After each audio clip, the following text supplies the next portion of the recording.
और आईआईटी के एग्जाम में तो मैंने खास तौर से देखा है, मैं आपको 100% कमिटमेंट से बताता हूं कि अगर आप पिछले 25 साल के जेईई मेंस के पेपर सॉल्व कर सकते हैं और अगर आपने उन क्वेश्चंस को ठीक तरीके से किया, मन से किया, बिना सोल्यूशन देखे या बिना चीटिंग किए हुए, तो आप बिना किसी दिक्कत के 99 परसेंटाइल एंड अबव ला सकते हैं जेईई के एग्जाम में, which is suppose to be the toughest exam in the world. Sir जैसा कि आपने ये चीज़ कोट करी कि जेईई एग्जाम के लिए अगर आप प्रीवियस ईयर क्वेश्चंस लगाते हो तो 99% चांसेस है कि आप स्कोर कर लोगे या क्वालिफाई कर जाओगे। तो क्या सर आप कोई मार्केट में ऐसे बुक्स बता सकते हो जो बच्चों को पीवाईक्यूज के लिए, जो आप 40-50 साल का कह रहे हो, या जिसमें ऐसे चुने हुए क्वेश्चंस हैं प्रॉपर जो बच्चों को हेल्प करे, कोई ऐसी प्रॉपर बुक्स जिससे उनको हेल्प मिले? आप दिशा पब्लिकेशन की प्रीवियस ईयर क्वेश्चंस की बुक ले सकते हैं। दो तरीके की बुक्स हैं। अगर आप जेईई की खासतौर से बात करें, 144 है जिसके अंदर 144 जेईई मेंस के पेपर हैं, और दूसरा 44 ईयर्स है जिसके अंदर जेईई मेंस और एडवांस दोनों के पेपर हैं। इसी तरीके की नीट की भी बुक है, यूपीएससी की भी बुक है। प्रीवियस ईयर क्वेश्चंस का एक ही मकसद है, आपको डिस्ट्रैक्ट नहीं होने देंगे, आपको फोकस रखेंगे और आपकी ट्रेन को पटरी से नहीं उतरने देंगे।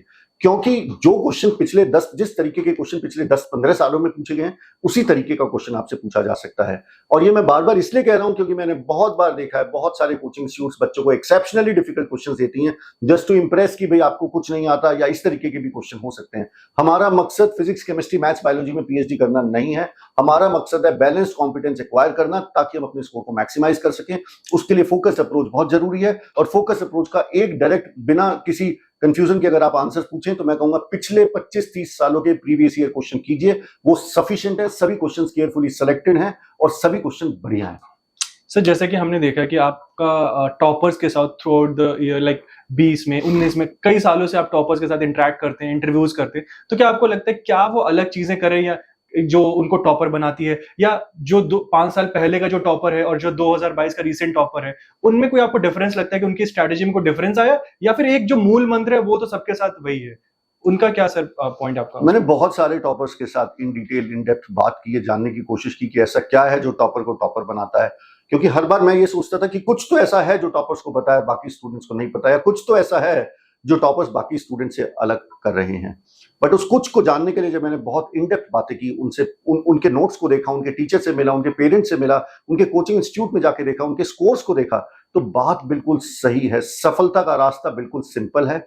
आपको लगातार 1 या 2 साल कंसिस्टेंटली मेहनत करनी है, मेहनत ईमानदारी से करनी है। आपको अपना वाई क्लियर होना चाहिए और मार्क्स के पीछे नहीं भागना, नॉलेज के पीछे भागना है। इन्हीं चीजों की कंसिस्टेंटली अगर आप प्रैक्टिस करें तो किसी भी एग्जाम को आप क्लियर ही नहीं, टॉप कर सकते हैं। आपको हर दिन, हर तैयारी, हर दिन, हर सेशन सिर्फ एक ही मकसद के साथ पढ़ना है कि मुझे अपनी तैयारी को अलग लेवल पे लेके जाना है, कंफर्ट जोन से बाहर निकलना है। अगर सवाल नहीं हो रहा तो कोई बात नहीं, और मेहनत करूंगा और ऊपर जाऊंगा, और मेहनत करूंगा और ऊपर जाऊंगा। और इसी चीज को अगर आप, इसी प्रिंसिपल को अगर आप फॉलो करें तो छोटे छोटे एडवांटेजेस, छोटे छोटे जंप्स में आप देखेंगे एक दिन आप इतने आगे निकल जाएंगे कि लोग कहने लगेंगे कि ये गॉड गिफ्टेड है, ये तो बॉर्न विद हाई आईक्यू है, और इसी तरीके से आपको कैटेगराइज करने लगेंगे। बट आप अपने अंदर से जानते हैं, हर टॉपर जानता है कि वो बाकी स्टूडेंट्स जैसा ही था 2 साल पहले। सर एक लास्ट क्वेश्चन, इतनी लंबी जर्नी प्रिपरेशन की, इतना सारा प्रेशर बच्चों पे होता है पूरे टाइम पे, फैमिली का, स्कूल का, कोचिंग का, सेल्फ स्टडी का, उस बीच में अगर वो खुद को थोड़ा फ्रेश फील करना चाहता है या कुछ ऐसा करना चाहता है जिससे वो थोड़ा उसका माइंड फ्रेश हो, तो क्या अगर वो गेम खेल रहा है या मोबाइल चला रहा है तो क्या वो गलत होगा, या वो क्या कर सकता है इस सिचुएशन में?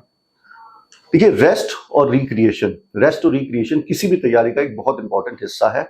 अगर आप रेस्ट और रिक्रिएशन नहीं कर रहे तो आप बर्नआउट हो जाएंगे। जैसे आपने पूरे दिन पढ़ाई की तो दो आउटकम निकल सकते हैं, या तो आप बर्नआउट हो सकते हैं या फिर आप फुलफिल्ड फील कर सकते हैं। आप फुलफिल्ड तभी फील करेंगे जब रेस्ट और रिक्रिएशन आपकी तैयारी का एक इंपॉर्टेंट हिस्सा है। पर यहां एक बात जो बच्चे गलत करते हैं, जितनी प्लानिंग या जितना ध्यान से हमें अपनी पढ़ाई करनी है, उतनी ही प्लानिंग के साथ हमें अपना रेस्ट और रिक्रिएशन भी प्लान करना है। अगर आप इंस्टाग्राम में माइंडलेस वीडियोस देखने लग गए, अगर आप यूट्यूब पे शॉर्ट्स देखने लग गए, तो वो आपको लग रहा होगा आपका रिक्रिएशन है, बट जेन्युइनली वो रिक्रिएशन नहीं है। तभी आपने देखा होगा कि शॉर्ट्स देखते देखते 1 घंटा हो गया, या रील्स देखते देखते 1 घंटा हो गया, पर फिर भी उठे तो ऐसा लग रहा है माइंड में अभी भी टेंशन है, फ्रेश नहीं हुए।